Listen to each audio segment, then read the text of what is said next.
Hello guys, welcome to Pronouncist, your pronunciation guide. Today we will learn how to pronounce the word shown on the screen. Ubiquity. Both US and UK have the same pronunciation of this word.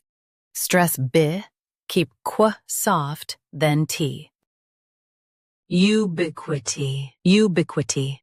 Stress B, keep qu soft, then T. Ubiquity. Now read the syllables shown on the screen naturally. Ubiquity.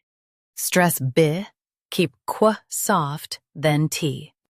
Ubiquity.